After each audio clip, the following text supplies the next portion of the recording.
الحمدللہ رب العالمین۔ رب کریم کا بہت بڑا فضل و احسان ہے ہم اہل سنت والجماعت پر کہ اللہ تعالیٰ نے تمام انبیاء اکرام علی نبینا علیہم الصلوۃ والسلام کی جماعت ہمارے لیے عطا فرمائی،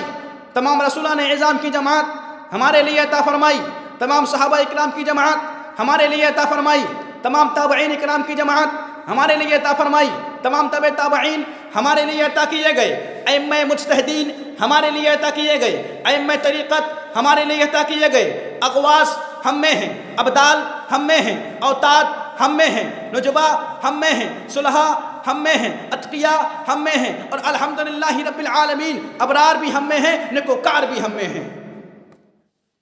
اب آپ کہیں گے مولانا حضرات انبیاء کی بات کی وہ بھی سنیوں ہی کے مقدر میں،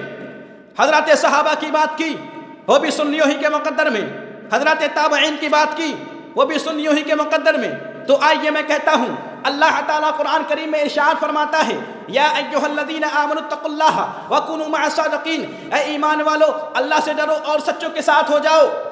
اب یا ایھا الذین آمنوا اتقوا اللہ وکونوا مع الصادقین میں کونوا مع الصادقین کے اندر سب سے پہلے سچے کون ہیں؟ سب سے پہلے سچے انبیاء کرام علی نبینا علیہم الصلوۃ والسلام ہیں۔ ہمیں حکم دیا گیا کہ ان کے دامن سے وابستہ ہو جاؤ، پھر دور آتا ہے رسولان اعظام کا، ہمیں حکم دیا گیا کہ ان کے دامن سے وابستہ ہو جاؤ، پھر دور آتا ہے صحابہ اکرام کا، ہمیں حکم دیا گیا کہ ان کے دامن سے وابستہ ہو جاؤ، پھر دور آتا ہے تابعین اکرام کا، ہمیں حکم دیا گیا کہ ان کے دامن سے وابستہ ہو جاؤ، پھر دور آتا ہے تابعین کا، ہمیں حکم دیا گیا کہ ان کے دامن سے وابستہ ہو جاؤ، سلسلہ یہی ہے۔ پھر دور آتا ہے غوث اعظم عبد القادر جیلانی کا، ہمیں حکم دیا گیا کہ غوث اعظم عبد القادر جیلانی کے دامن سے وابستہ ہو جاؤ، اور الحمدللہ رب العالمین میں کہہ سکتا ہوں کہ یا ایھا الذین آمنوا اتقوا اللہ وکونوا مع الصادقین میں کونوا مع الصادقین کے اندر حضور امین شریعت بھی ہیں، حضور تاج شریعت بھی ہیں، حضور مفتی اعظم بھی ہیں، حضور حجت الاسلام بھی ہیں، حضور مشاہد ملت بھی ہیں، حضور شیر و شہ اہل سنت بھی ہیں، حضور اعلیٰ حضرت بھی ہیں۔ اب میں بات کی بات کروں گا، اب ہم قرآن سے پوچھیں گے اے قرآن یہ تو بتا، اے میرے مولا، اے میرے پروردگار عالم یہ تو بتا، تو نے ہم سے یہ کیوں کہا کہ مصطفیٰ کریم نبی علیہ الصلوۃ والسلام کے غلاموں کے دامن سے وابستہ ہو جاؤ؟ تو نے ہم سے یہ کیوں کہا کہ صحابہ اکرام کے دامن سے وابستہ ہو جاؤ؟ تو نے ہم سے یہ کیوں کہا کہ تابعین اکرام کے دامن سے وابستہ ہو جاؤ؟ تو نے ہم سے یہ کیوں کہا کہ تبع تابعین